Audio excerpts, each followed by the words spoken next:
Christmas Eve. Outside, the city glittered with frantic, last-minute shoppers, and festive lights turned the entire street into a river of gold. The tinny sound of electronic carols spilled from storefronts, a cheerful cacophony against the cold air. But here, in a sterile room on the 8th floor of a major hospital, I lay still. The IV drip sent a cold, measured beat into my hand, drop by chilling drop.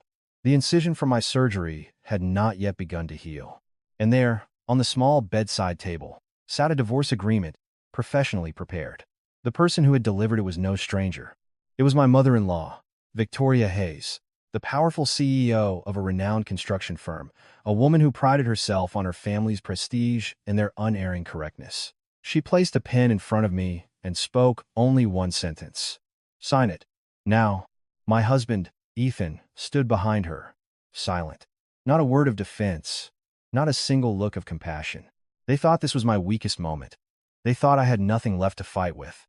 But they didn't know that the paper they were forcing me to sign that day was a $30 million judgment they had just signed themselves. And, in a few short hours, the entire Hayes dynasty would be brought to its knees on the very eve of Christmas. Christmas Eve, in the city of Street Allister, bathed in the late afternoon sun of the year's end. Douglas firs and brilliant poinsettias flooded the city streets. The hum of shoppers, the honking of cars, the blast of holiday music from every clothing store seemed to want to swallow the festive air whole. Everyone was in a hurry. Everyone was excited. Everyone was desperate to get home for Christmas Eve dinner. But on the 8th floor of Street Allister General, there was no holiday season.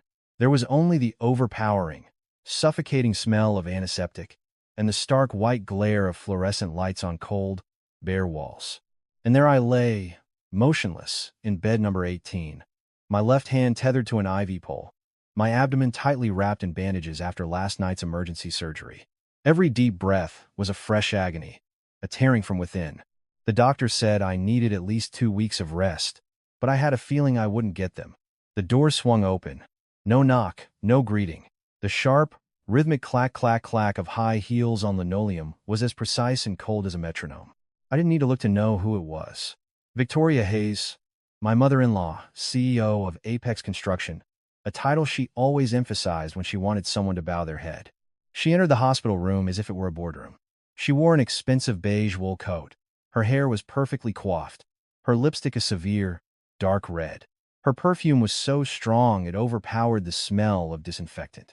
Behind her was Ethan, my husband, in a crisp white shirt and tailored trousers. He didn't look at me. His gaze was fixed on the floor, as if something there was far more important than his wife lying in a hospital bed. My heart sank. Victoria didn't waste a single word on pleasantries. Not, "Are you in pain?" Not, "What did the doctor say?" She pulled a chair over, placed her designer handbag on the table, and withdrew a thick file. A sleek, black fountain pen was clipped to the top page. She slid the file towards me. "Sign it." Her voice was decisive, not loud, not harsh, but chilling to the bone. I looked down. 2 words, printed in bold, struck me. Divorce agreement. I could hear my own heartbeat, each thud sending a shockwave through my unhealed incision. "Victoria, I just had surgery," I rasped, my throat dry and raw. She gave a faint, dismissive smile. "That's precisely why we need to settle this now. It would be far too messy after the holidays." I looked at Ethan. He swallowed hard, his hands clenching and unclenching at his sides. Finally, he spoke, his voice barely a whisper. "Mom has thought this through. Not we have thought this through, but Mom," I let out a weak, bitter laugh. "Were our 3 years of marriage just another one of his mother's executive decisions?" Victoria tapped the table lightly. "Let's not be dramatic. You can't provide an heir. The company needs a successor, and Ethan needs a wife who is his equal. Not someone who is constantly in the hospital, knows nothing of business, and is only good for crying." Every word was a knife, but the deepest cut was Ethan's continued silence. She flipped to the last page. "Sign here, and here. You voluntarily agree to the divorce, waive any claim to marital assets, and have no rights to the company." No rights to the company. I closed my eyes for a moment. 3 years ago, when Apex was on the verge of bankruptcy after a project went $30 million over budget, who was it that secured the bank loan? Who co-signed the guarantee? Who put up her own premarital home as collateral? It was me. But they didn't know I understood the law better than they did. They thought I was just a quiet, docile daughter-in-law, a housewife who stayed out of business affairs. They had no idea I used to be a financial lawyer. And they certainly had no idea that with one misplaced signature today, it wouldn't be me left with nothing but their entire corporate dynasty. Victoria pushed the pen into my hand. Sign it. Now. From the hallway, the hospital's PA system announced the final shift change before the holiday. Outside my window, the late afternoon sun of Christmas Eve was beginning to fade. In that cold, sterile room, I took the pen. My fingers trembled slightly, but there was no longer any weakness in my eyes. I looked up, straight at Victoria, and for the first time in 3 years of being her daughter-in-law, I smiled. It was a smile that made her flinch. "Are you sure you want me to sign this, Victoria?" She sneered. "You don't have another choice." I bent my head. The pen touched the paper. The ink began to flow. And at that exact moment, no one else in that room knew that on Christmas Eve, they had just signed their own family's $30 million death warrant. 4:27 p.m. I was still lying in the hospital bed. Victoria had just witnessed my signature, and Ethan let out a quiet sigh of relief. The divorce agreement was neatly placed back inside its yellow folder. Victoria stood up, adjusting the collar of her coat, and gave me the look of someone who had just efficiently dealt with an annoying problem. "After the holidays, our lawyer will send the final decree to the court. You should pack your things and go back to your mother's house." My mother's house. The small, modest bungalow in the suburbs. She thought I would return there, penniless. I said nothing, only glanced at the clock on the wall. 4:29 p.m. I smiled faintly. Victoria's brow furrowed. "What do you have to smile about?" "I'm just waiting," I said softly. "Waiting for what?" I didn't answer. 4:30 p.m. Victoria's phone rang. The ringtone was sharp and urgent, shattering the thick silence in the room. She frowned at the screen. "Markham, Sterling Bank." She answered, her voice still brimming with confidence. "Victoria Hayes speaking." The person on the other end said something. Just a few seconds later, the color drained from Victoria's face. "You did what?" Ethan looked at his mother, startled. I remained still, my heart beating steadily, very steadily. "Why would you freeze my company's accounts?" Her voice started to rise. "I haven't violated any part of our agreement." The voice on the other end continued. Victoria whipped her head around to look at me. Her eyes filled with a flicker of confusion for the first time. "That's impossible. That loan isn't due. I'm not in default." I spoke quietly. "But the co-borrower's legal status has changed." The room fell silent. Ethan turned to me. "What are you talking about, Clara?" I looked at him calmly. "You've forgotten, haven't you? The $30 million loan for the Northgate residential project was co-signed by me and your mother." Ethan froze up. Victoria clutched her phone. "But you signed the divorce papers." I nodded. "Yes, I did. And you signed as a witness, confirming the termination of our marital status." I took a slow breath. According to the loan covenant, when co-borrowers are no longer legally married, the bank has the right to demand an immediate reassessment of the collateral. If they perceive an increased risk, they have the right to freeze all associated accounts to secure their capital. The phone in Victoria's hand was trembling. The voice on the other end was still talking, but she wasn't listening anymore. Ethan took a step back. "Clara, what have you done?" I looked at him, and for the first time in 3 years, it wasn't the pleading gaze of a wife, but the steady gaze of someone in control. "I didn't do anything. It was your mother who insisted on a rushed divorce before Christmas." Victoria hung up the phone. "You planned this?" I smirked. "I just followed the law, Victoria." Outside the window, the afternoon sun had completely vanished. The city was lighting up, street by street. People were driving home with Christmas trees tied to their roofs, preparing for their holiday feasts. But here, in this room on the 8th floor, a family empire was beginning to tremble. Ethan's phone vibrated. It was the company's CFO. He answered, and in less than 10 seconds, his face went white as a sheet. "Mom, all of the company's accounts are frozen. We can't make transfers. We can't make withdrawals. We can't pay out the Christmas bonuses, and we can't pay the suppliers." And today was Christmas Eve. Victoria staggered back a step, her hand bracing against the table. For the first time, the powerful CEO looked unsteady on her feet. I slowly placed a hand over my incision. It hurt, but not as much as the 3 years of silent endurance.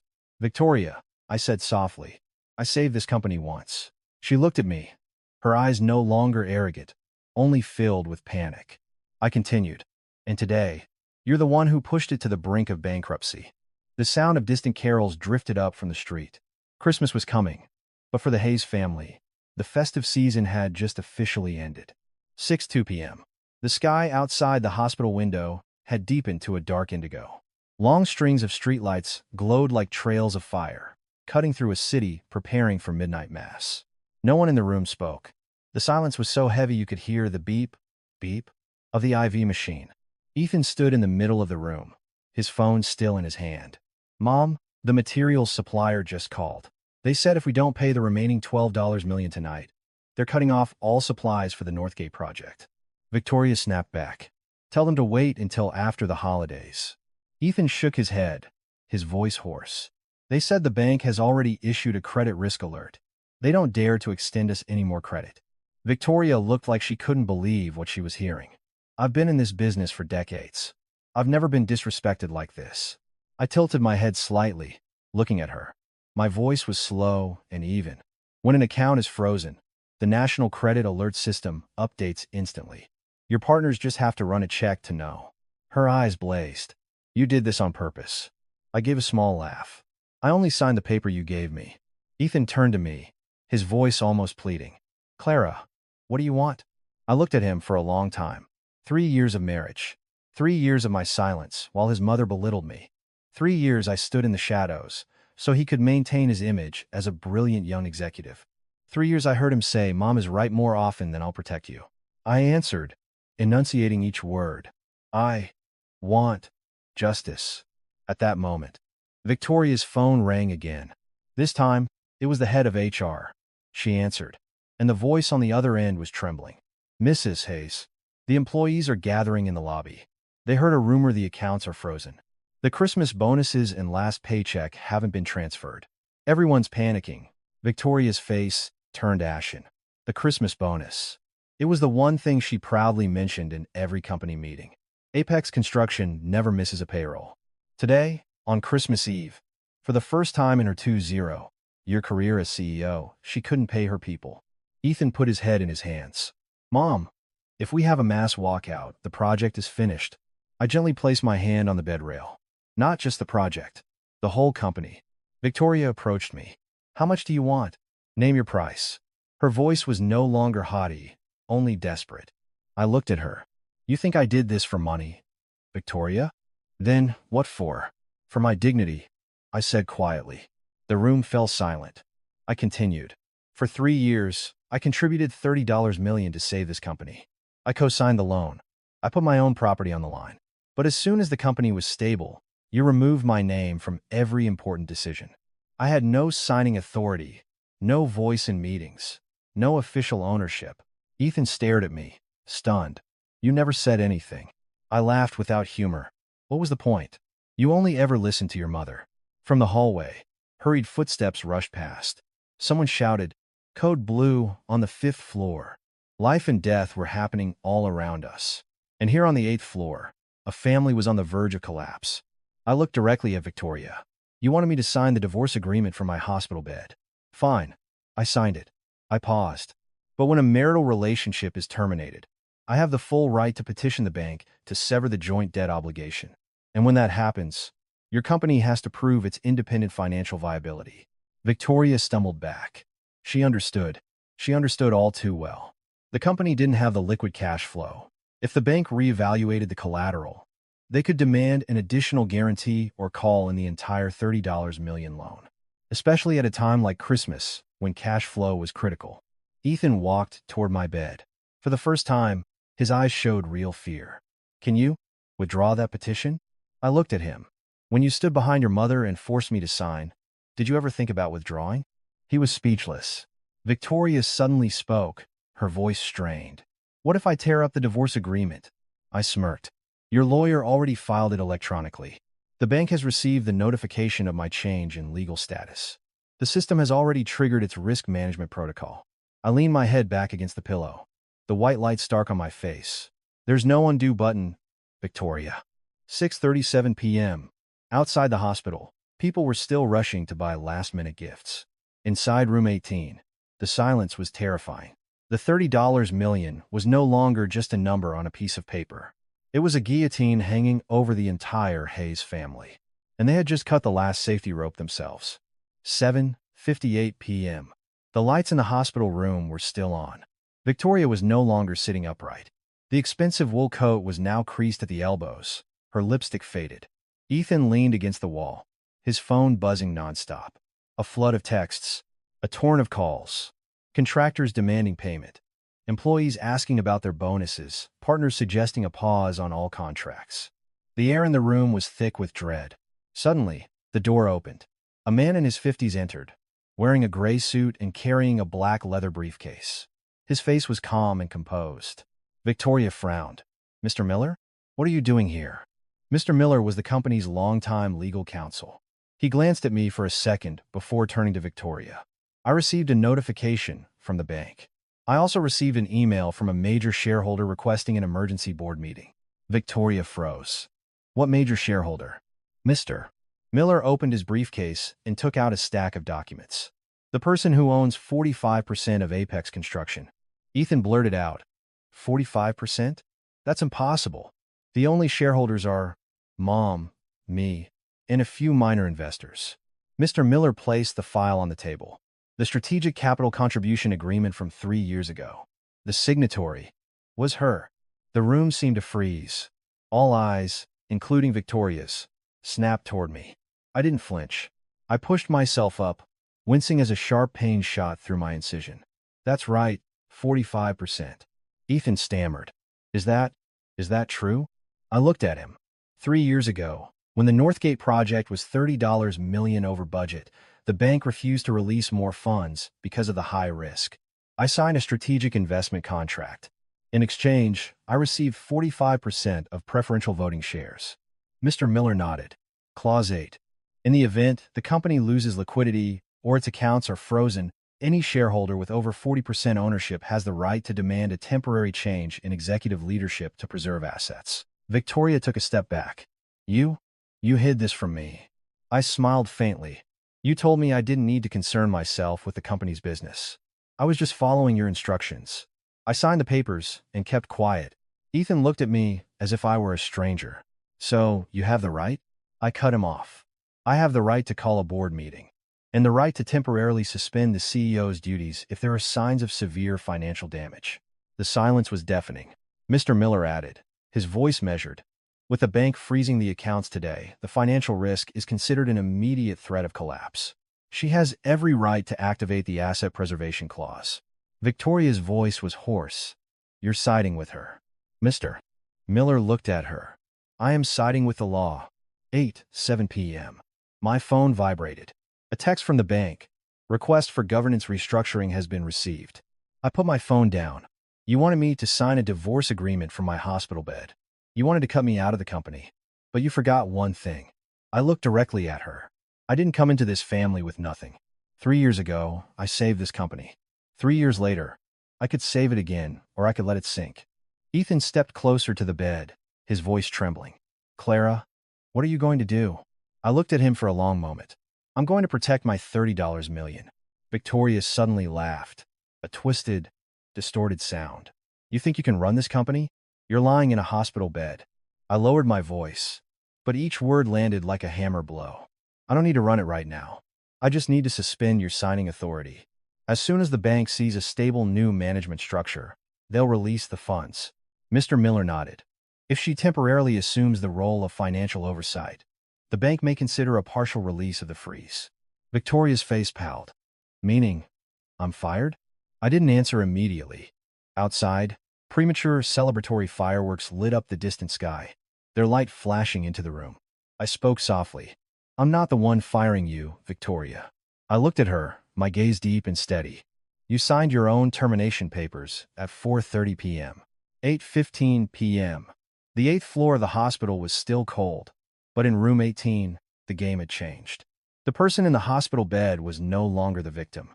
She was the largest shareholder, and the CEO who had forced her daughter-in-law to sign a divorce agreement was now facing the loss of her entire company on the eve of a new year. Outside, people were preparing their Christmas dinners. In here, a power transfer had just begun. Doku's Eliki p.m.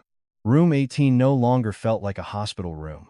The bedside table was covered with contracts, documents, a laptop glowing brightly. Outside the window, celebratory fireworks were now going off sporadically across the city skyline.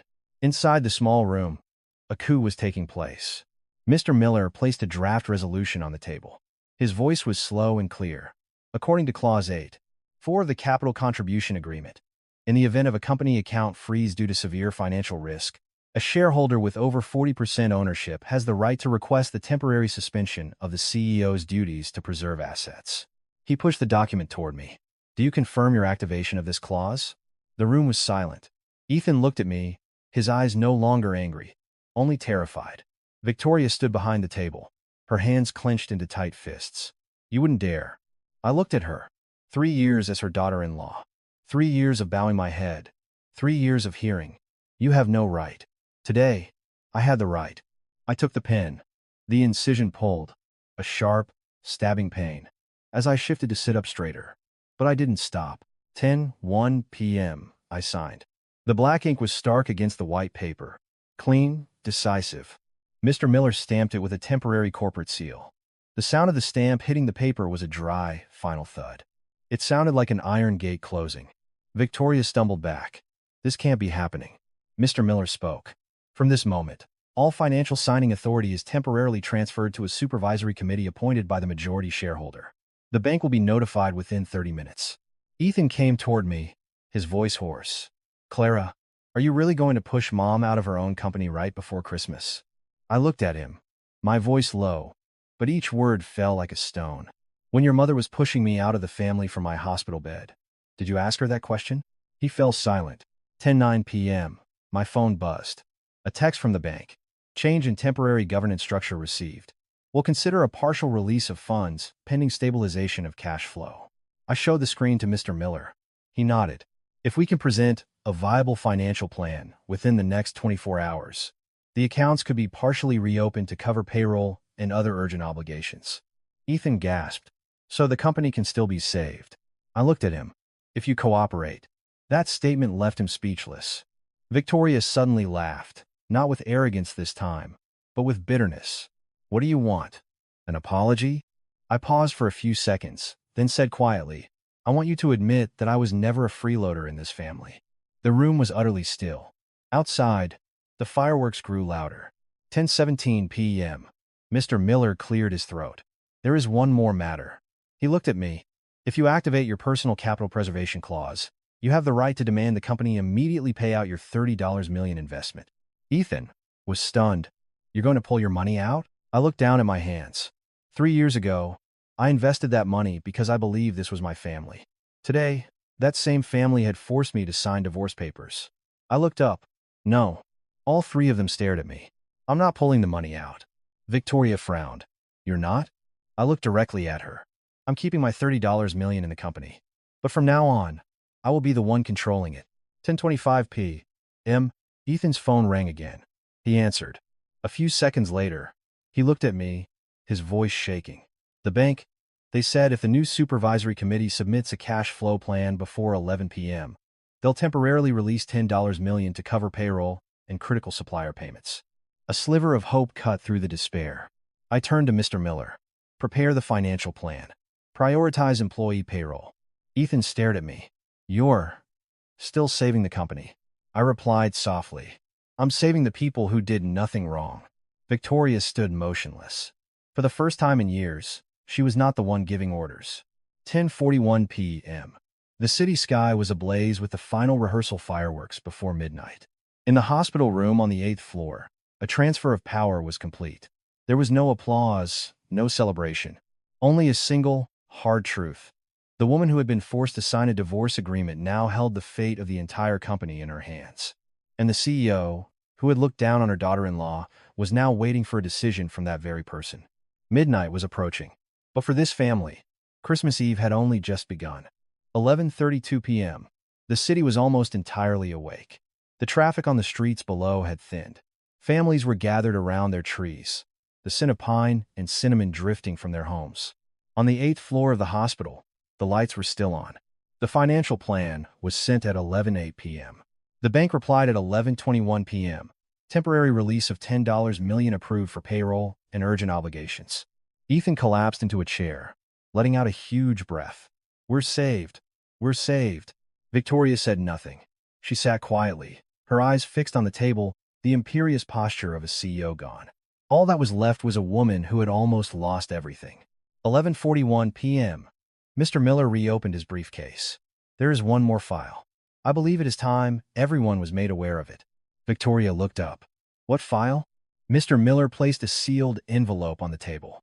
Written on it were the words, Codicil to the last will and testament of Charles T. Hayes. Ethan froze. Grandpa. I looked at the envelope. The name was familiar. Ethan's grandfather, the founder of Apex Construction, the man who, in a rare private conversation, had told me, that girl has a sharp mind. Don't underestimate her. Victoria's voice was cold. The will was read 3 years ago. Mr. Miller shook his head. This is a codicil, written 2 months before he passed away. He stipulated it was only to be opened if the company faced a catastrophic crisis. The room fell silent. 11:45 p.m. The first of the midnight fireworks began to pop outside. Mr. Miller broke the seal. He read, his voice clear and steady in the quiet room. In the event that the company faces insolvency or an internal dispute that threatens its existence, the individual with proven managerial capability shall be given priority to lead, regardless of family position. Ethan swallowed hard. Mr. Miller continued, the 15% of company shares under my personal ownership shall be transferred to the individual who demonstrates the capacity to preserve its capital and uphold its business ethics. The air in the room grew thin. Mr. Miller looked down at the last line, then looked directly at me. The person temporarily designated to inherit these shares is you, Clara. Victoria shot to her feet. That's impossible. Ethan stood, stunned. I said nothing, just felt my heart pounding against my ribs. Mr. Miller read on. This girl saved the company once. If the day comes when Apex is on the brink again, trust her. Outside, the sky erupted in a riot of color as the midnight fireworks began in earnest, their light flooding the room. 11:53 p.m. Victoria staggered back, her hand gripping the edge of the table. He never told me, she whispered. I looked at her, not with triumph, not with anger, but with the simple weight of a truth revealed. Ethan turned to me, his voice shaking. You never told me that Grandpa trusted you that much. I replied softly, because I didn't need anyone's trust. I just needed to do what was right. 11:58 p.m. Mr. Miller placed the will on the table. With your current 45% and this 15% inheritance, if the conditions are met, you will control 60% of the shares. The room was silent. 60%. That meant absolute control. The fireworks were a continuous roar now. A countdown started on a television somewhere down the hall. Shir. Zio. Ba. Victoria looked at me.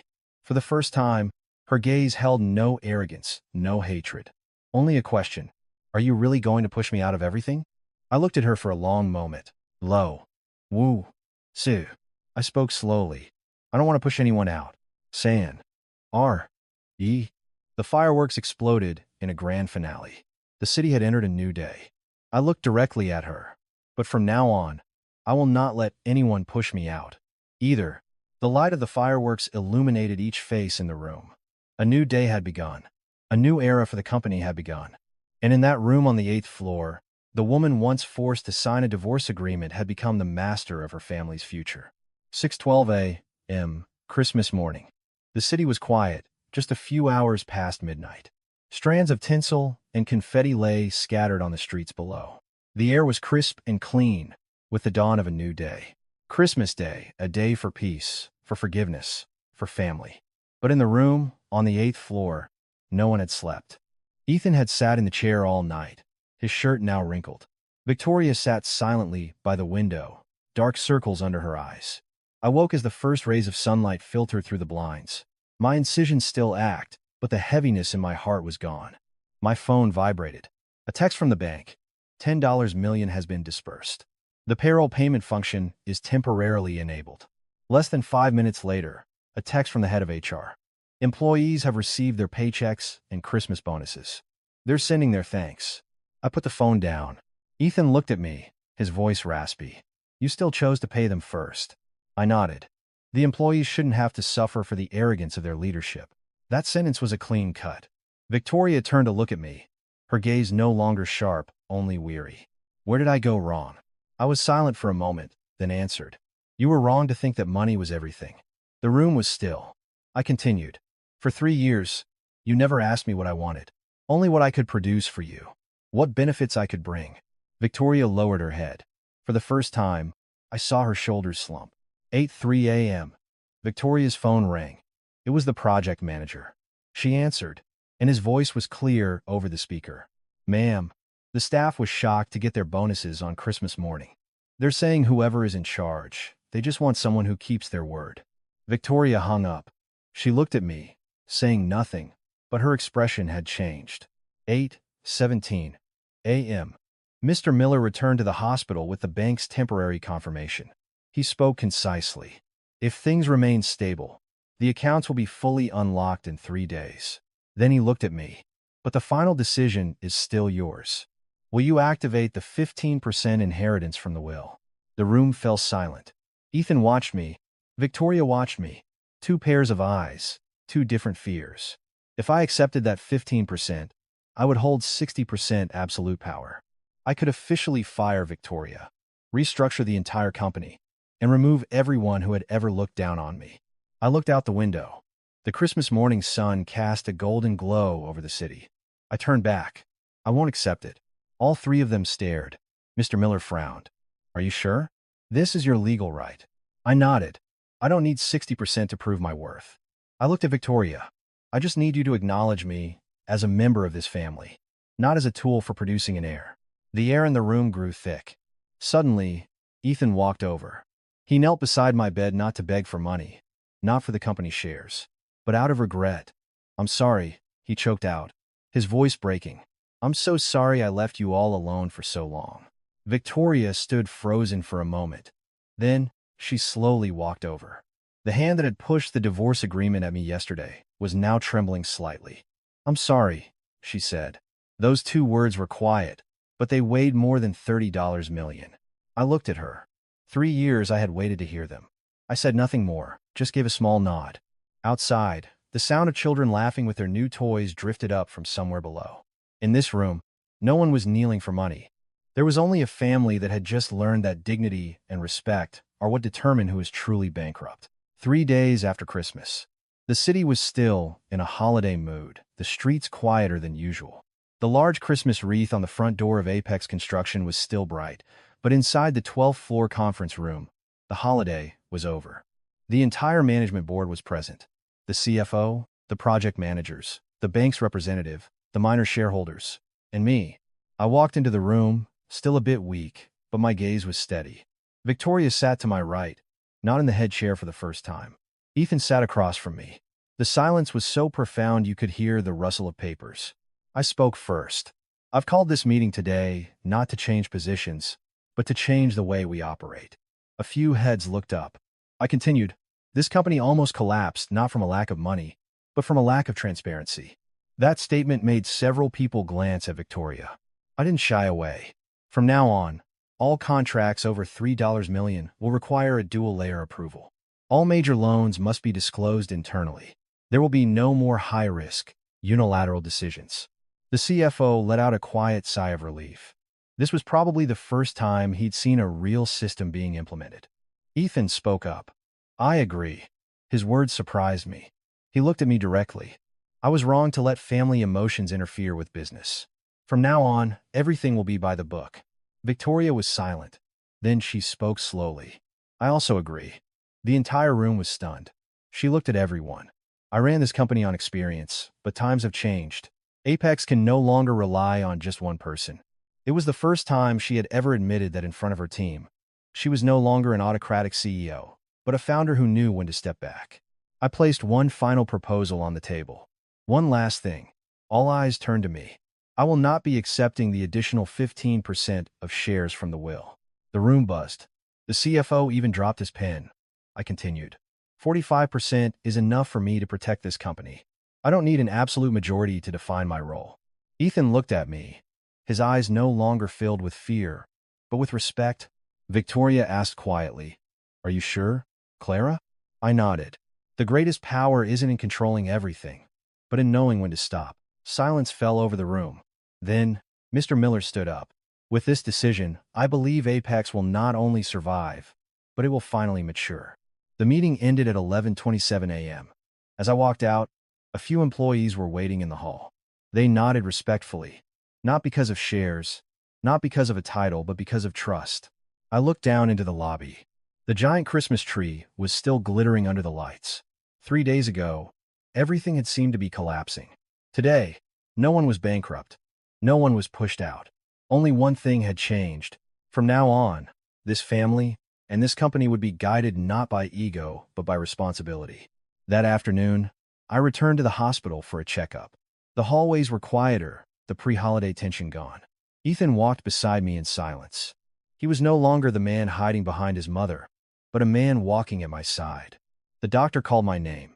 In my hand, I held an ultrasound file. 3 months ago, I had discovered I was pregnant, but the pregnancy was high risk. The doctor had insisted I keep it a secret to avoid any psychological stress. I hadn't told anyone, because the company was in crisis, the family was fracturing, and I didn't want my child to become a pawn to gain acceptance. The doctor smiled gently. The fetus is much more stable now, but you still need to rest. Ethan froze. Fetus? He looked at me, his eyes a mixture of joy and disbelief. I gave a small nod. He took a step back, his hands trembling. You're pregnant? For 3 months, I said softly. The room was silent. Ethan put his head in his hands, his voice breaking. Why didn't you tell me? I looked at him.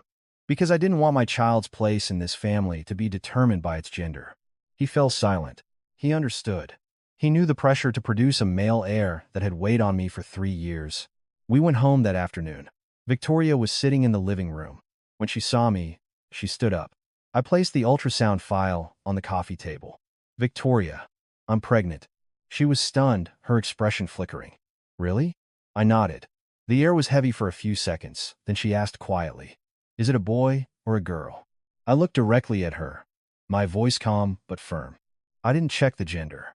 And if that still matters more to you than the health of me and your grandchild, then all the changes we just made were meaningless. The room was utterly still.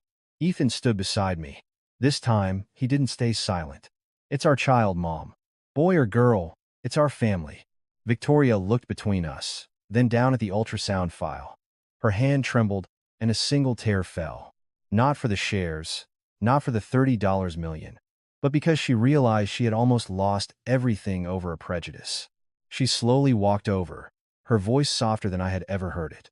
I'm sorry. It wasn't an apology for money, but the apology of a mother. She placed a hand on my shoulder. Boy or girl? It's my grandchild. I looked at her, and for the first time, I believed her. Outside, the afternoon sun cast a golden light on the Christmas decorations. Inside the house, the $30 million war was over. The fear of bankruptcy was gone. There was only a tiny unborn life that had, without knowing it, saved an entire family. A week later, I returned to the hospital for a routine checkup. Victoria insisted on coming with me, not as a CEO, but as a grandmother-to-be. In the ultrasound room, the lights were dim, the machine humming steadily. The doctor smiled. The baby is developing well. A strong, stable heartbeat. Ethan held my hand. For the first time, I saw pure, unadulterated happiness in his eyes. The doctor looked at us. Would the family like to know the gender? The room went quiet. 3 years ago, that question was a source of immense pressure. Today, it was a test. I looked at Ethan. He shook his head slightly. As long as the baby is healthy, the doctor turned to Victoria. I saw her expression flicker. Just for a second, then she said softly, the baby's health is all that matters. We don't need to know. Her words made me choke up. The doctor smiled. It's a girl. The room was silent for a few seconds. I squeezed Ethan's hand, my heart pounding. I glanced at Victoria. 3 years ago, this news would have been the final nail in the coffin of my marriage. But today, she walked closer to the screen, looking at the tiny, moving image. Then she smiled, a genuine, warm smile. A girl, that's wonderful. Not a grudging acceptance, but a true one, born of understanding. She turned to me, her voice trembling slightly. I used to think I needed a grandson to secure the family's future. Now I understand that the future of a family depends on the adults in it. I couldn't hold back my tears. Ethan put his arm around me and whispered, "Thank you for not giving up on us." I looked at him. I almost did. He fell silent. He knew. If on that Christmas Eve I had truly signed those papers with intent to leave, he wouldn't just have lost the company $30 million. He would have lost his wife and his child. That evening, when we got home, Victoria prepared a small dinner herself. No lavish party, no guests. Just the three of us. She placed a bowl of hot soup in front of me. "Eat up. You need your strength for the baby." I looked at her.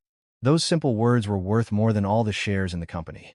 Ethan, sitting beside me, said quietly, "Boy or girl, it doesn't matter anymore." I smiled. What matters is that we've all grown up. Outside, the Christmas lights still twinkled. But this time, their glow wasn't masking a cold emptiness. It was the light of a family that had pulled itself back from the brink. 3 years ago, I was seen as the woman who couldn't produce a son. Today, I was the woman about to become a mother to a daughter. And no one dared say that was any less valuable.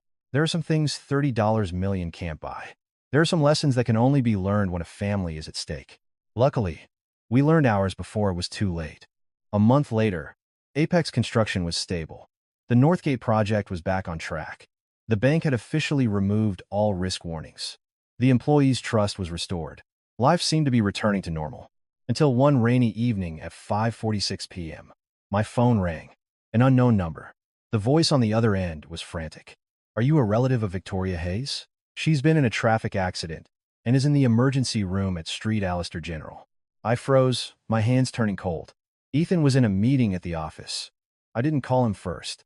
I hailed a cab and went to the hospital myself. The rain was heavy, blurring the streetlights. When I arrived, Victoria was being wheeled into the ER. Her hair was matted, her clothes stained with blood. The woman who had made me sign a divorce agreement in a hospital bed was now lying motionless on a gurney. I stood in the hallway. My old incision ached, but I ignored it. Ethan rushed in 10 minutes later, his face pale. "How is she?" I shook my head. "She's in the ER." He looked at me, probably surprised that I was the first one here. An hour later, the doctor came out. A dislocated shoulder and a few cracked ribs. Not life-threatening, but she would need to be monitored for a few days. Ethan exhaled in relief. So did I. When Victoria was moved to a private room, I was the first one to enter. She opened her eyes and saw me. Her expression was one of surprise. "Clara." Her voice was weak. I sat down beside her bed. "Don't talk, Victoria. The doctor said you need to rest." She looked at me for a long time. "You're pregnant. Why did you come here alone?" I gave a small smile. "Because you're family." That sentence made her pause. After a few seconds of silence, she turned her head away. I saw her eyes glisten. That night, Ethan told me to go home and rest, but I refused.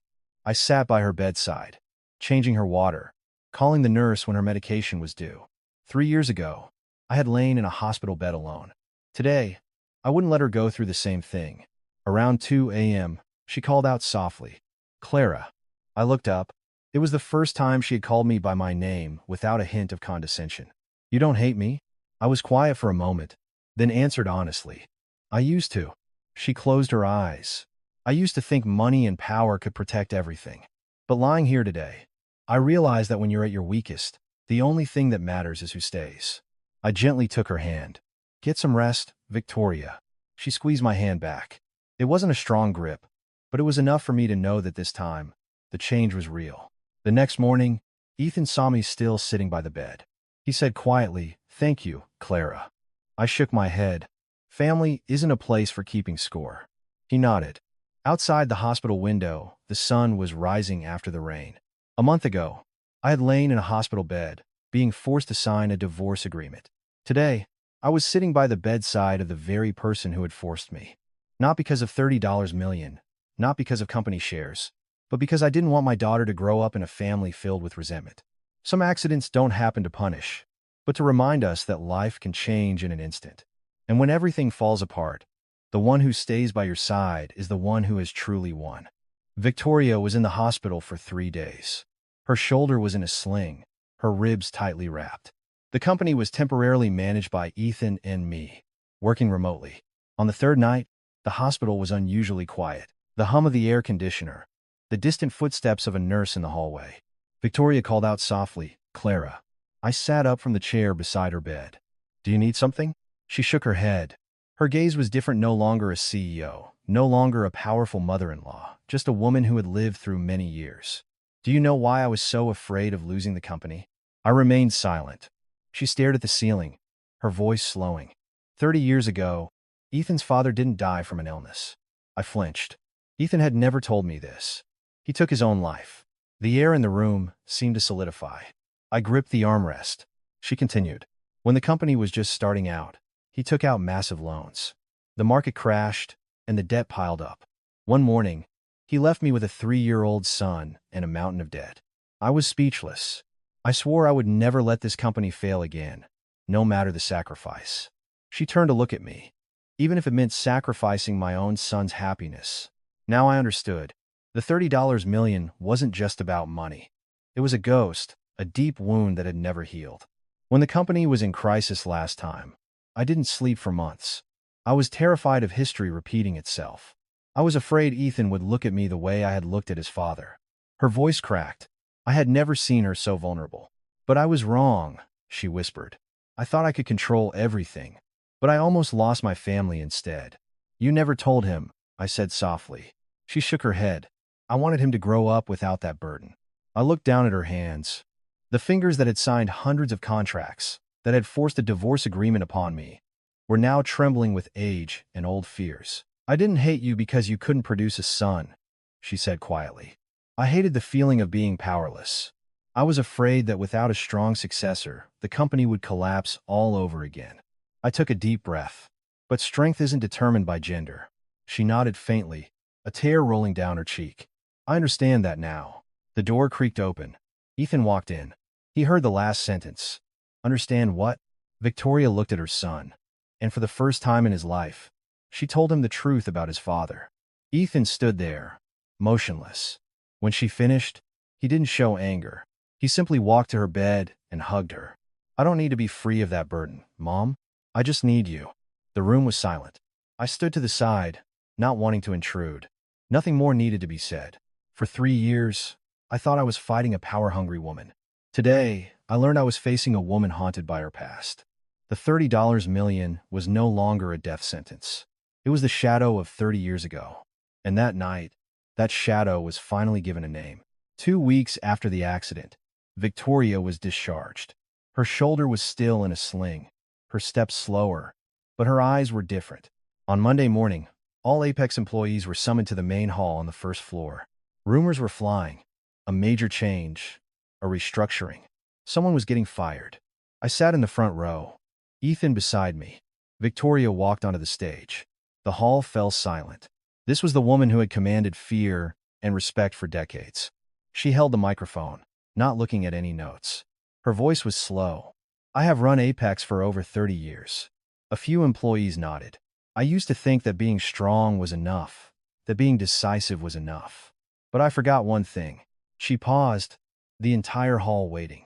"A company does not belong to one person." A quiet murmur went through the crowd. "And the fears of the past cannot be the blueprint for the future." I saw a few people exchange glances. This was not the old Victoria Hayes. She continued, "As of today, I am officially stepping down from the position of Chief Executive Officer." The hall erupted in shocked whispers. Ethan squeezed my hand. She went on, her voice firm. "I will be transitioning to the role of Chairman Emeritus. Executive authority will be transferred to a new management board." I had no idea she was going to do this. Neither did Ethan. She turned and looked at me. "The person in charge of finance and strategic oversight will be Clara." The hall was quiet for a second, and then a round of applause broke out. Not for the shares, not for the power, but because they remembered Christmas morning, they remembered the bonuses being paid on time. They remembered the person who had kept her word. Victoria continued, "Without her, I would not be standing here today." That statement was worth more than any private apology. I walked onto the stage and looked out at the hundreds of faces. I didn't talk about $30 million. I didn't talk about shares. I only said that Apex didn't need a perfect leader, just a transparent system. A system where everyone could trust that their hard work would be respected. I paused, and from this day forward, no decision will ever be made out of fear. The hall applauded again, but this time, I looked to the back, where the cleaning lady who had thanked me for a Christmas bonus was standing. She was clapping too, and smiling. The meeting ended. No one was fired. No one was demoted. An era of fear had officially come to an end. As we walked out of the hall, Ethan whispered, "I've never seen Mom like that." I replied, because for the first time, she wasn't speaking from a place of fear. Outside, the last of the festive decorations were being taken down. The holiday season doesn't last forever, but growth can. 3 months ago, this company was on the brink. Today, it was no longer run by a single person's ego, but by a collective and a family that had finally understood that the past is not something to be hidden, but something to be overcome. 6 months passed. The company was stable, the family more peaceful than ever. But I knew the real test was yet to come. That night, at 2:17 a.m., I was racked with a sharp, sudden pain. My water broke. Ethan was in such a panic, he dropped the car keys. Victoria was the first one awake. She didn't panic, didn't shout. She just said one firm sentence. "Get her to the hospital. Now."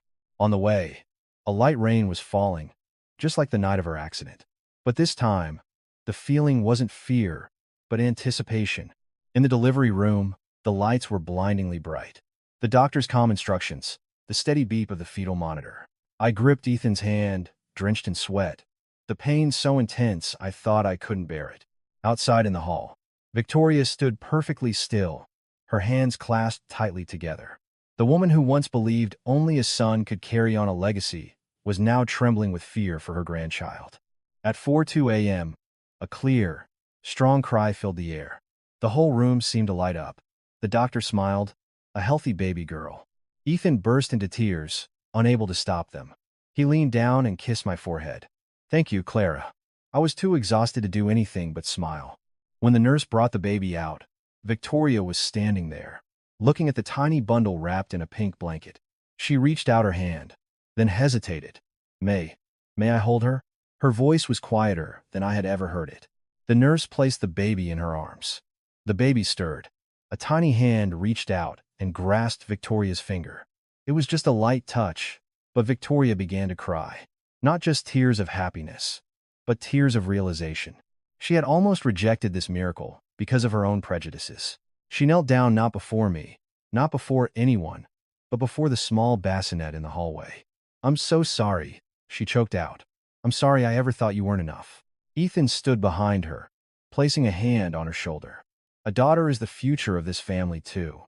I was wheeled out, tired but blissful. Victoria came to my bedside, still holding the baby. "You taught me a lesson worth more than $30 million. I smiled weakly. "I only gave birth to a child." She shook her head. "No, you gave me a chance to start over." The early morning sun began to stream through the hospital window, just as it had a year before. But this time, there were no divorce papers, no frozen accounts. Only a baby girl who had, without knowing it, erased the 30-year-old fears of one woman. And in that moment, I understood. Some victories don't need to be declared. They just need the sound of a baby's first cry. A year passed. It was the holiday season again.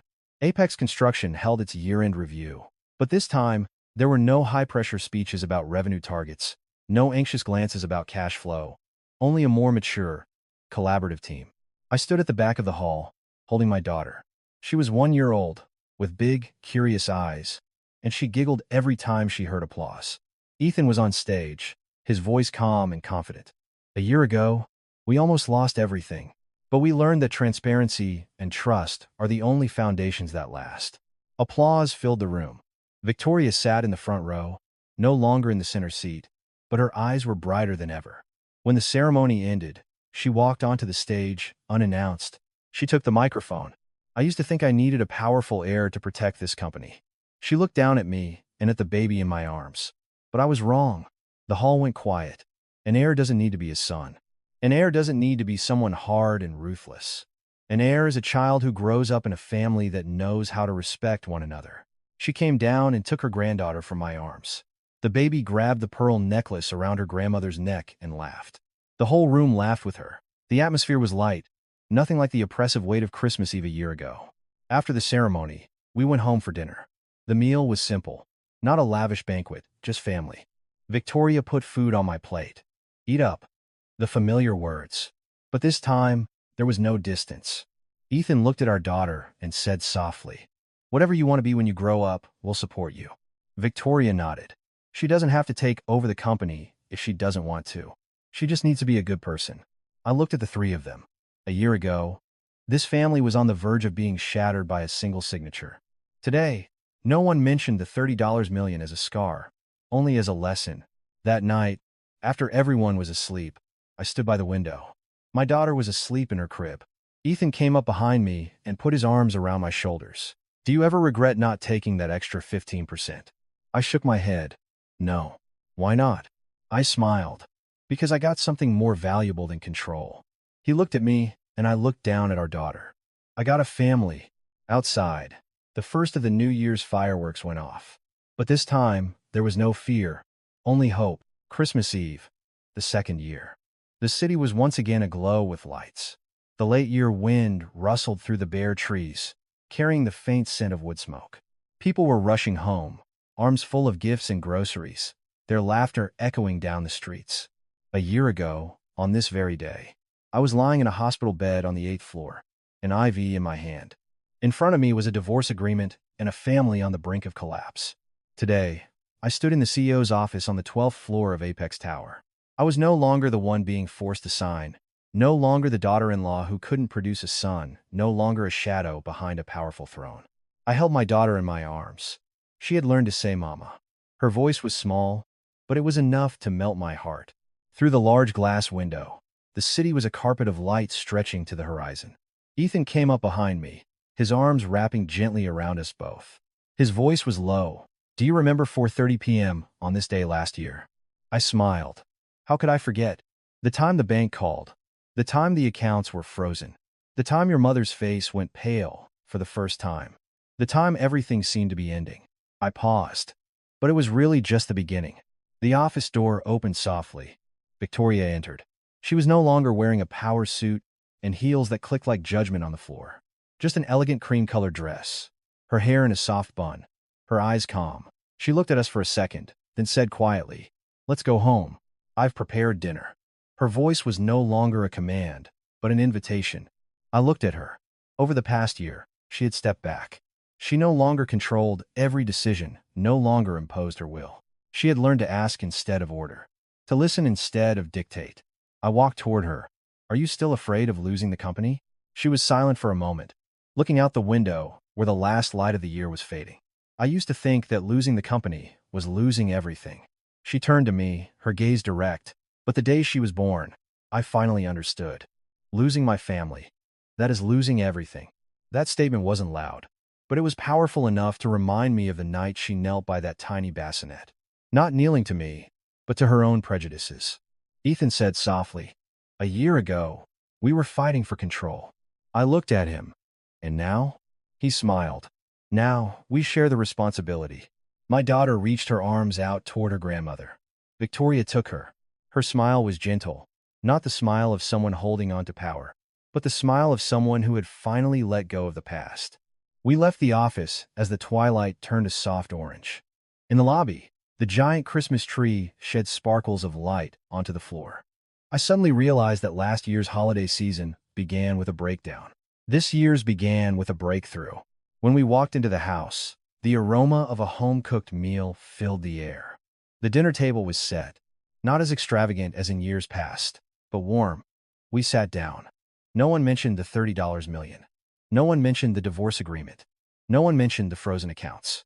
But we all remembered. And because we remembered, we cherished this. As I lifted a warm cup of tea to my lips, I thought, if on Christmas Eve last year I had truly signed that agreement and left, I would be somewhere else right now. The company might still exist, the $30 million might have been sorted out, but this family would not be here, like this, today. I looked at my daughter, sleeping in her grandmother's arms, and thought about all that had passed. A signature can destroy, but it can also create an opening. And the most important thing is not who was right, but whether, after being wrong, you have the courage to change. Outside, the first of the night's fireworks began to pop. Their light flashed across the sky. But this time, there were no frantic phone calls, no cold, clicking heels. Only the laughter of a child and a family where no one ever had to sign a document with a trembling hand again. Midnight. The entire city was radiant with the glow of fireworks. Bursts of light shot into the sky, bloomed, and faded. I stood on the balcony, the last night of the year cool on my skin. Behind me, the living room was warm and golden. Ethan was holding our daughter, pointing out the colors in the sky. Victoria sat on the sofa, her gaze softer than I had ever seen it. 1 year. Just 1 year. From a trembling signature in a hospital bed to a family sitting together in peace. I remembered every moment. 4:30 p.m. on Christmas Eve. The call from the bank, the frozen accounts, the look of panic, the fear of ruin. Back then, the $30 million felt like a death sentence. Everyone thought that losing it meant losing everything. But no one understood that the most dangerous thing wasn't the $30 million. It was the arrogance, the prejudice, the fear of the past that makes people hurt the ones they should love. I went back inside. My daughter was now asleep in her grandmother's arms. Victoria gently stroked her hair. The hands that once signed $100 million contracts, now softly rocking a small child. She looked up at me. "Do you know why I'm not afraid of losing the company anymore?" I shook my head. She smiled. "Because I understand now. If the family is strong, you can lose a company and build it back. But if the family breaks, no amount of money can fix it." That wasn't the voice of a CEO. It was the voice of a woman who had been through enough loss to understand true value. Ethan came to my side. "I used to think I was caught in the middle," he said, his voice sincere. "But the truth is, I was just standing on the sidelines. Thank you for not giving up on us." I smiled faintly. I wanted to leave. He paused. But I stayed. Not for the 45%, not for the $30 million. I looked at our daughter. I stayed because I didn't want her to grow up in the middle of an unfinished story. The fireworks reached their peak. The city was entering a new year. A countdown started on the TV. 10, 9, 8. I whispered to myself. Some judgments aren't written on paper. They're written in how we treat each other. San. R. E. The sky exploded in light. The brilliant colors shone through the window. I looked at the people in that room. The woman who had forced me to sign. The man who had stood by in silence. And the baby girl who had erased every prejudice. No one was perfect. No one had been blameless. But what defines a family isn't how much money they have, but whether, after making a mistake, they dare to change. I walked over and placed my hand on the bassinet. My daughter stirred, and her tiny hand closed around my finger. A grip so light, yet it was enough for me to understand. Every battle, every $30 million, every death sentence. In the end, it was all just a stepping stone to this. A family that knows how to heal, how to listen, how to respect, and knows that a woman's value is not in the son she can bear, but in the strength she has to hold on to what truly matters. The night ended. A new year began. No one was bankrupt. No one was kneeling for money. There was only one lesson, carved deep. The greatest asset of a family isn't $30 million. It's respect and love.